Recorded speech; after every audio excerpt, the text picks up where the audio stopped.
Olá, tudo bem? Hoje eu e meu grupo vamos falar um pouco mais sobre as propriedades dos lipídios.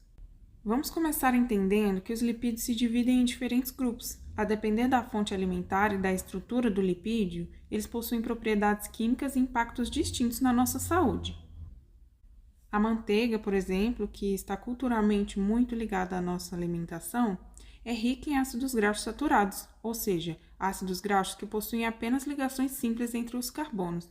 Devido à saturação dos carbonos, possui uma estrutura mais rígida e tende a se acumular nas artérias, promovendo o aumento do colesterol e, consequentemente, o risco cardiovascular. Em contrapartida, existem alguns alimentos que têm gorduras boas para o nosso sistema, como é o caso do azeite. Rico em ácido oleico, que é uma gordura monoinsaturada, possui uma estrutura mais fluida e estável à oxidação, podendo ser mais facilmente metabolizado pelo corpo, ajudando a reduzir o LDL, que é o colesterol ruim, sem prejudicar os níveis de HDL, o colesterol bom, sendo uma gordura considerada protetora cardiovascular. A gordura hidrogenada, por sua vez, é uma gordura trans, produzida por hidrogenação parcial em um processo industrial. Esse processo altera a configuração das ligações, tornando-as ligações trans, o que dificulta ainda mais a sua metabolização. As gorduras trans aumentam o LDL, reduzem o HDL e estão fortemente associadas com doenças cardiovasculares. Esse tipo de gordura pode ser encontrado em produtos industrializados para potencializar a textura, como em sorvetes de máquina.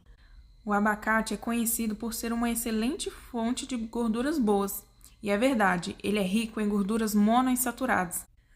O ácido oleico presente no abacate contribui para a estabilidade do óleo e também tem um efeito hipocolesterolêmico, reduzindo o colesterol ruim. O bacon, por sua vez, é conhecido pelas suas propriedades ruins, composto por gordura saturada e gorduras trans que podem se formar durante a exposição a altas temperaturas no processo de fritura. O consumo excessivo pode contribuir não apenas para o aumento do colesterol, mas também para o risco de doenças como a hipertensão, devido à alta concentração de sódio. A oxidação lipídica é o termo geral utilizado para descrever uma sequência complexa de alterações químicas que vão resultar da interação dos lipídios com o oxigênio. E os produtos que vão ser formados nessa reação se dividem em produtos primários e secundários. Os produtos primários são os hidróxidos peróxidos lipídicos, que são grupamentos funcionais OOH ligados a uma cadeia lipídica. E os produtos secundários, que são resultantes da decomposição desses hidroperóxidos, são formados por compostos pequenos e voláteis, que são variáveis, variando de acordo com o ácido graxo e da posição dos hidroperóxidos na cadeia lipídica, podendo formar tanto aldeídos quanto cetonas, álcoois e entre outros. Eles são capazes de produzir aromas indesejados, que são nomeados de rancidez oxidativa. A oxidação lipídica, ela ocorre basicamente em 3 etapas. Temos a etapa de iniciação, propagação e terminação. Na iniciação, há a abstração de uma molécula de hidrogênio de um ácido graxo, resultando na formação de um radical aquilo. Dessa forma, ocorrerá o deslocamento da ligação dupla, com o objetivo de estabilizar a cadeia, podendo formar tanto compostos cis quanto compostos trans. Na etapa de propagação, tem-se a adição de uma molécula de oxigênio ao radical aquil, formando um radical peroxila. Esse radical vai reagir com outro ácido graxo que vai gerar hidroperóxidos lipídicos e novos radicais livres, que vão ser importantes para perpetuar a reação. Por fim, na terminação, vai acontecer a combinação de 2 radicais para a formação de espécies não radicais, ou seja, gerando assim produtos estáveis. Em relação a como a oxidação lipídica afeta a qualidade nutricional e a segurança de alimentos, é importante destacar que ela se trata da segunda forma mais importante de deterioração de alimentos, atrás somente da deterioração microbiana. Dessa forma, a oxidação lipídica é responsável pela produção de sabores, de texturas diferentes, descoloração, aromas indesejados, causando então a rejeitabilidade dos alimentos. Por fim, ela também é responsável por alterar o valor nutricional do alimento, pela decomposição de vitaminas e de ácidos graxos essenciais. A gente pode citar um exemplo de alimento que é altamente suscetível a esse processo de oxidação, peixes ricos em ômega 3, como o salmão, uma vez que esses peixes possuem uma longa cadeia com várias insaturações nela, tornando eles extremamente vulneráveis a esse processo. Assim, A gente pode citar tanto meios físicos quanto meios químicos que vão ajudar a retardar essa reação. Mesmo que ainda não exista um jeito de inibir essa oxidação lipídica completamente, existem várias formas de prevenir esse processo, que vai aumentar então a validade dos alimentos. E dentre os meios físicos, a gente pode citar embalagens que contenham pouco ar e que não permitam a passagem de luz, além do armazenamento em temperaturas adequadas. A gente pode citar, por exemplo, o vidro de azeite, que ele apresenta uma embalagem característica, um vidro escuro que não possibilita a passagem de luz. E a gente pode citar como agentes químicos os antioxidantes, como os tocoferóis, os ácidos fenólicos, os ácidos ascórbicos, entre outros, que vão estar ali tentando inibir esse processo.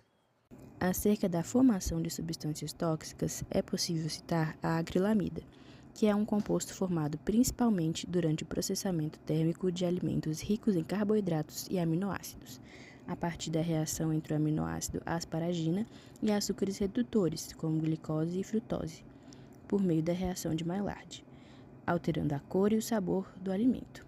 Esse processo ocorre em temperaturas superiores a 120 graus, especialmente em métodos como fritura, pois promove condições ideais para que essa reação ocorra.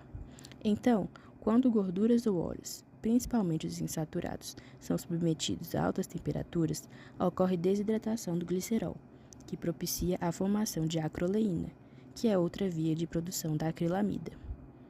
Portanto, ambientes ricos em gordura e submetidos a altas temperaturas, como na fritura, favorecem simultaneamente a formação de acrilamida e de compostos tóxicos lipídicos, exigindo cuidados no processamento térmico para minimizar ambos os riscos.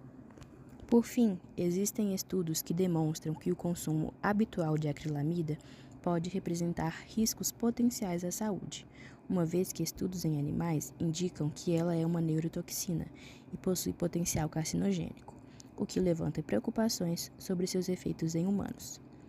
Seus efeitos tóxicos incluem impactos genéticos, neurológicos, hepáticos, carcinogênicos, cardiovasculares, reprodutivos e no desenvolvimento pré- e pós-natal, os quais foram avaliados pelo Comitê Conjunto de Peritos em Aditivos Alimentares e pela Agência Internacional de Pesquisa sobre o Câncer. A hiperlipidemia é caracterizada por um aumento anormal dos níveis de lipídios no sangue, especialmente colesterol e triglicérides, o que representa um dos principais fatores de riscos para doenças cardiovasculares, como a aterosclerose, infarto do miocárdio e acidente vascular cerebral. As causas da hiperlipidemia podem ser primárias, ou seja, genéticas, ou podem ser derivadas de condições adjacentes, como a hipertensão, diabetes e doenças hepáticas, ou pode ainda ser condicionada pelo estilo de vida sedentário e alimentação cronicamente rica em gorduras saturadas. Portanto, pacientes com hiperlipidemia devem evitar o consumo de gorduras saturadas e gorduras trans, presentes em carnes gordurosas, manteiga e especialmente produtos industrializados, ou até mesmo óleo de coco, pois estão diretamente associados com o aumento do LDL, podendo agravar o quadro do indivíduo. A recomendação seria substituir essas fontes e priorizar fontes de gorduras insaturadas, que são benéficas à saúde cardiovascular. Alimentos como azeite de oliva, óleo de canola, abacate, peixes e óleos ricos em ômega 3, como salmão, sardinha, linhaça e soja. Assim, reduzindo os riscos que a condição pode fornecer à saúde. Espero ter contribuído acerca da compreensão das classificações e propriedades dos lipídios. Agradeço pela atenção.